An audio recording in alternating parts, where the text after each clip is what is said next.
جی السلام علیکم۔ وہ ریکارڈنگ کی لمٹ 11 منٹ 25 سیکنڈ پہ ختم ہو گئی تھی، تو ریکارڈنگ سلسلہ منقطع ہو گیا۔ وہیں سے جاری کرتے ہیں۔ سورہ روم آیت نمبر 58 تا 60، 58 سے 60 جو آیتیں اس کا ترجمہ تھا۔ اسی طرح اللہ ان لوگوں کے دلوں پر جو سمجھ نہیں رکھتے مہر لگا دیتا ہے، پس تم صبر کرو، بے شک اللہ کا وعدہ سچا ہے، اور دیکھو جو لوگ یقین نہیں رکھتے وہ تمہیں اونچا نہ بنا دیں۔ صدق اللہ العظیم۔ سورہ روم آیت نمبر 58 تا 60۔ اب دیکھیں یعنی جو لوگ اللہ کی آیتوں پہ یقین نہیں رکھتے وہ ہم لوگ کو کہیں رستے سے بھٹکا نہ دیں۔ اسی لیے تو فقر و ما تیسر من القرآن کہا گیا ہے کہ روزانہ جتنا ہو سکے قرآن پڑھ لیا کرو۔ اس کا فائدہ یہ ہوگا کہ آپ پٹری سے نہیں اتریں گے۔ آگے پڑھتے ہیں۔ آگے ہے جناب سورہ بنی اسرائیل، آیت نمبر 111 ہے۔ اس میں اللہ سبحانہ تعالیٰ ہم لوگوں سے فرما رہے ہیں، اور کہہ دو کہ سب تعریف اللہ ہی کو ہے، جس نے نہ تو کسی کو بیٹا بنایا ہے اور نہ اس کی بادشاہی میں کوئی شریک ہے، اور نہ ہی وہ اس قدر عاجز و ناتواں ہے کہ کوئی اس کا مددگار ہو، پس اس کو بڑا جان کر اس کی بڑائی بیان کرتے رہو۔ سورہ بنی اسرائیل آیت نمبر 111۔ اب دیکھیں یہ کتنی خوبصورت آیت مبارکہ ہے کہ اللہ سبحانہ تعالیٰ فرما رہے ہیں کہ جب وہ کائناتیں بنا رہے تھے، دیکھیں صرف گلیکسی سسٹم کو اسٹڈی کریں تو پگلا جاتا ہے ذہن۔ تو فرما رہے ہیں کہ جب ہم کنسٹرکشن کے پروسیس سے گزر رہے تھے، وہ آیت مبارکہ نہیں، اللہ الذی خلق السماوات والارض وما بینہما فی ستۃ ایام ثم استوی علی العرش ما لکم من دونہ ولی ولا شفیع افلا تتذکرون، کہ اور اللہ سبحانہ تعالیٰ تو وہ ہیں جنہوں نے زمین و آسمان 6 روز میں بنا ڈالے، اور جو ان کے بیچ میں ہر شے ہے اس کو بھی، اور پس اس کو چھوڑ کر تمہارا کون حمایتی اور سفارشی ہوگا، کیا تم دھیان نہیں کرتے؟ تو اسی طرح یہاں بھی فرما رہے ہیں کہ اللہ تعالیٰ جب کنسٹرکشن کے پروسیس سے گزر رہے تھے، کائناتیں تعمیر فرما رہے تھے، تو ہم لوگ کے سمجھانے کو لکھ رہے ہیں کہ اس کی تعمیر کے وقت کیا ان کا کوئی حصہ دار تھا کنسٹرکشن میں، ان کی ہیلپ کر رہا تھا پہاڑ بنوانے میں، سمندر بنانے میں؟ نہیں نا، تو وہ اکیلے تھے اور اکیلے ہی انہوں نے سارا پروجیکٹ کیا۔ تو he was one of the best project director, one of the نہیں دی، بس میرے پاس الفاظ نہیں، اللہ سبحانہ تعالیٰ سب سے بڑے پروجیکٹ ڈائریکٹر ہیں جنہیں کسی اسسٹنٹ کی ضرورت نہیں۔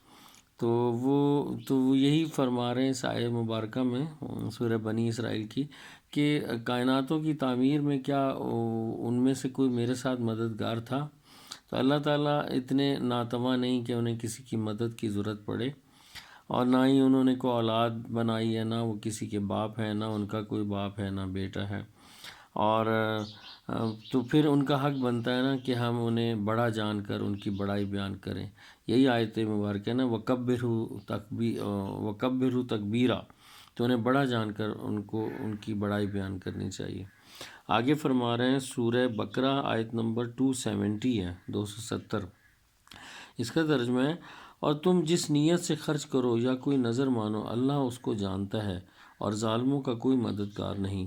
لیکن اس میں اشارہ کر دیا کہ جو نظر ماننا، قربانی دینا، سب اللہ کے لیے خالص طور پہ، کل ان صلاتی و نسکی و محیایا و مماتی للہ رب العالمین، یعنی میری نماز، میری قربانی، میرا جینا، میرا مرنا للہ رب العالمین، سب سارے کا سارا اللہ ہی کے لیے۔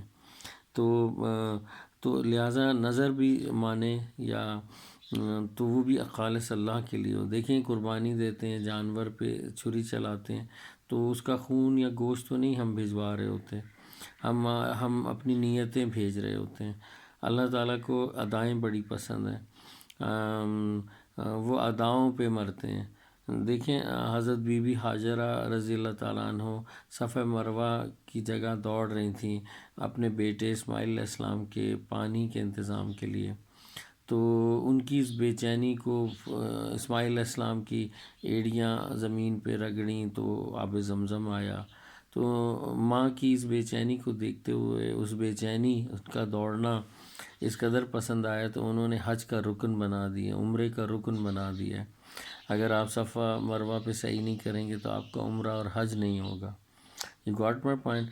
یہ جو 5 نمازیں ہم لوگ فرض پڑھتے ہیں، 5 نمازوں میں فجر کے 2، ظہر کے 4، عصر کے 4، مغرب کے 3، عشاء کے 4، تو اس کی بھی ہسٹری کچھ ایسی ہے کہ جن جن انبیاء کرام پہ خاص نعمتیں کی انہوں نے شکرانے کے نوافل ادا کیے. دیکھیں جب معراج پہ اللہ کے رسول تشریف لے گئے تو انہیں تحفے میں انہیں نمازوں میں کنورٹ کر کے تحفہ دے دیا کہ ایسے میری عبادت کیا کرنا، جاؤ لوگوں کو بتا دو. تو اس طرح کی بات ہے.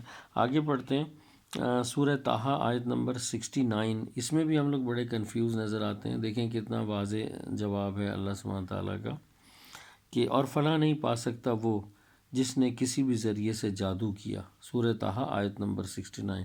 دیکھیں قرآن نے کلیئر کر دیا ہے کہ آپ اگر جادو کرائیں گے یا جادو سیکھیں گے یا جادو کریں گے تو دونوں فلاں نہیں پائیں گے، دونوں کے لیے جہنم رکھ دی گئی ہے. اگر کسی کے لیے برا چاہیں گے یا کسی کے ذریعے سے برا کروائیں گے تو دونوں کے لیے جہنم ہے. اس کو اپنی وہ گٹی میں باندھ لیں اس بات کو. اللہ سبحانہ تعالیٰ بڑا کلیئر کٹ قرآن کریم میں بات گفتگو کرتے ہوئے نظر آتے ہیں. میں نے پڑھی ہیں باتیں کہ جیسے ہم لوگ گمان کیے بیٹھے ہیں نا، یہود و نصارہ کو فرما رہے ہیں کہ تم لوگ میرے ساتھ جو گمان رکھ رہے ہو نا کہ نہیں ایسا نہیں ہوگا، قیامت کے دن سب ایزی ہو جائے گا. یا ہم مسلمان بھی بڑی توقع رکھے بیٹھے ہیں کہ نہیں اللہ سبحانہ تعالیٰ اتنا سختی نہیں کریں گے، سب سیدھا کر دیں گے. تو ایک آیت مبارکہ پڑھی آگے آئے گی انشاءاللہ، اس میں کلیئر کٹ فرما رہے ہیں کہ نہ تو ان کو جو غیر مسلم ہیں نہ تو انہیں ہم سے کوئی غیر ضروری توقع رکھنی چاہیے اور نہ ہی مسلمانوں کو ہم سے کوئی غیر ضروری توقع رکھنی چاہیے. یعنی اس میں یہ کہنے کا مقصد ہے اللہ سبحانہ تعالیٰ کا جو جیسے اعمال لے کے آئے گا ویسا اس کو پھل دے دیا جائے گا. سورہ ملک میں دیکھ لیں پہلی آیت مبارکہ ترجمہ نہیں ہے جس میں فرما رہے ہیں کہ اور ہم نے تم کو مرد و عورت سے پیدا کیا اور تاکہ یہ دیکھیں کہ تم میں سے کون اچھے کام کر کے ہماری طرف لوٹتا ہے. تو ابھی ہم لوگ نے لوٹنا ہے نا. عالم ارواح میں رکھے گئے تھے، باری باری زمین پر بھیجے جا رہے ہیں، اپنے اپنے حصے کی پرفارمنس بنا رہے ہیں. اب فوت ہو جائیں گے، لوٹ جائیں گے. پھر عالم برزخ میں وہاں علیین اور سجین کا کوئی جگہ بتائی گئی ہے. اچھے لوگ علیین میں روحیں رکھی جا رہی ہیں، سجین میں بری روحیں رکھی جا رہی ہیں. پھر روز محشر اٹھیں گے. تو ابھی بہت سی عالم ارواح میں روحیں باقی ہیں، انہوں نے بھی باری باری دنیا میں آنا ہے تو اپنی پرفارمنس دینے کے لیے. تو سورہ ملک کی آیت کلیئر کر رہی ہے آپ کو کہ ہم نے تمہیں مرد و عورت سے پیدا کیا تاکہ یہ دیکھیں کہ تم میں سے کون اچھے کام کر کے لوٹتا ہے.